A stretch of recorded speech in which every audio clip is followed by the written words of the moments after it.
When I tell you I've been traveling for the past 3 years, I jump to a new city every month, and just the planning for Hawaii has been the toughest in my 3 years of traveling.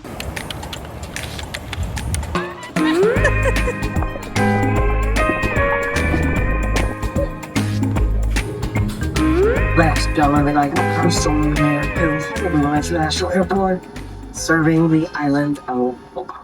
For context, can you get around Oahu without a car? Yes, at least that's what I thought. Because normally when I pick a place, I like places that are more walkable. Chatty had told me that the Waikiki area would be spot on, exactly what I usually look for. So that's where I focused on booking a place. The thing is that Oahu, like New York and many other major cities with housing problems, they have many housing rules, and as they should. So for example, you cannot get apartment rentals for less than 30 days, which is normally fine because I like spending that full month so I can actually get a routine and work. I do work remotely while traveling. But the thing is, because people in the area are normally coming just for a vacation or actually coming to live because either they're coming to university or they're travel nurses or things like that, it's either like short vacation rentals or like staying 3 months or longer. There's really like a lack of options in the middle. So honestly, finding a place was a struggle. It took hours and hours and hours of research, and thankfully we found a very, very good option, like centrally located, great hosts and everything, but it does have its downside. Like we didn't have a parking space whenever we wanted to rent a car. We just did it for like the same day, like pick up and drop off exact day. And then to get around, which leads me to point number 2, we ended up buying bikes. Now in my mind, when I was booking, I thought we would be able to do a moped, like those scooters that we usually get in Asia, South America, like any of those places. However, it turns out that Hawaii has a very strict rule around this. You cannot have 2 people on a moped scooter without having a motorcycle license. Normally in every other place you can do smaller scooters like 50cc. Oh, my earring just fell. Pause. So I was saying that you could do 50cc on a moped and have 2 people, and that's fine. But no, not here. Very, very strict around that. Obviously, because also didn't have a parking space, no car rental. We looked for the option to rent bikes, but also for the 30 days, it was very hard because everything here has like a license plate that has to be registered because there is a lot of crime and theft with these kinds of motor vehicles. So you have to leave them super secured. Nobody would rent it for that long. You'd have to do like a whole title and registration transfer. They're like, it's such a hassle. Like you'll have to go to the DMV, tons of things that we just ended up going to the store, buying our own bikes, registering them, and then we're going to sell them. So we did have to get creative. And there are other options. Like Uber is widely available, but if you are going to explore other parts of the island, like that's not really the best option. Now, one thing that nobody talks about, I had to do so much research on this topic of, okay, how are we going to get around? Found a couple of very cool apps that I've been using and that are super helpful if you're coming to visit. So there's an app that's actually called Biki, which is perfect if you're coming for short term because you can get like 3 days or 10 bike rides for a certain price. And basically you download the app, you can unlock bikes anywhere and leave them anywhere, and they have stations all around the city. For long term, for people like me though, it didn't work because you needed to have a Hawaii license, which I obviously don't have. But then there's also another app that's called Huey.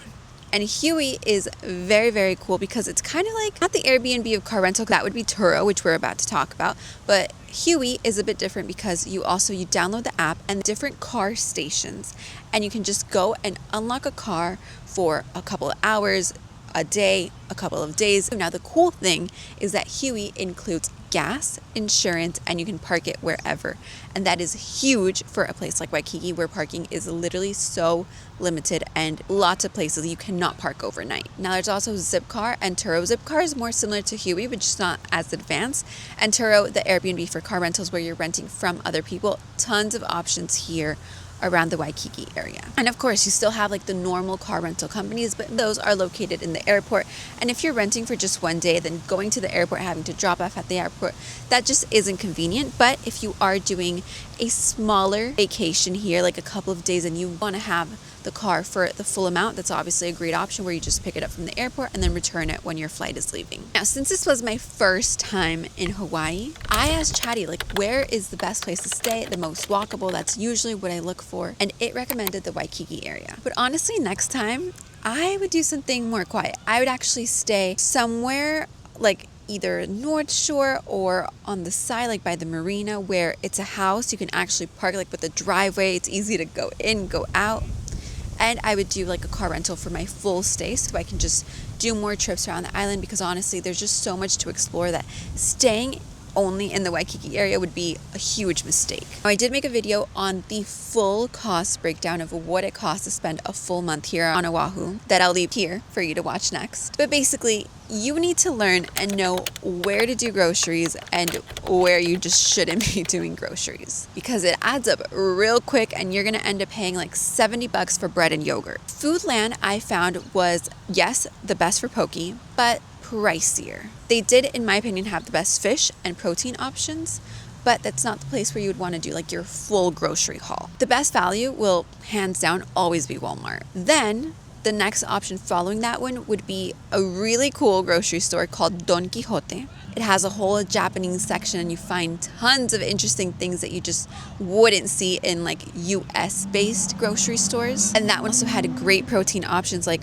a cool place to do your full haul. And of course, there's also Safeway and Target, which are just like in the middle options. You also have Whole Foods, which their hot bar is great, but it's not a place where I would do a full grocery like I would do it back home in Florida. Like, just not the same pricing out here. It is an island, so everything that's coming in is imported and you will notice it in the prices. I packed pants and more dressy clothes, and honestly, all I've worn is workout sets and then dresses at night. Look, it's hot. There is a breeze and I love it at night. Like, you don't really need AC. A lot of places don't have AC and it's totally fine because you leave the windows open and the breeze is great. But honestly, with all the hiking and activities, I just found myself always going back to workout sets. So when it comes to packing, think a lot about having more athletic, like movement clothes, a couple of dinner outfits. That's pretty much it. You really don't go out like super dressy to walk around the streets. It's hot, you're always at the beach, there's always a hike. Like, tennis shoes are the way to go. Like always in touristy places, there are tons of things that just aren't worth it. So do your research. Like, for example, there's a Hanauma Bay and Waimea Falls, which do require a ticket to get into. And like, some people say it is worth it, others say that it's not. But in my opinion, there are definitely way cooler places with fewer crowds and that are completely free and don't require you to buy a ticket, get there early because they close it on time because they have like a max limit capacity of people going in. All the things that I do recommend will be inside that Oahu travel guide. So do your research, plan ahead, use the tips inside the guide, and you'll have an amazing time here on the island. I'm leaving the video that I did with the pros and cons up here so you can watch that next. Oh, and the cost breakdown will also be over here. Any words of encouragement?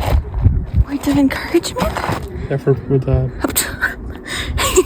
for people that wanna come here. Not yet. This is life.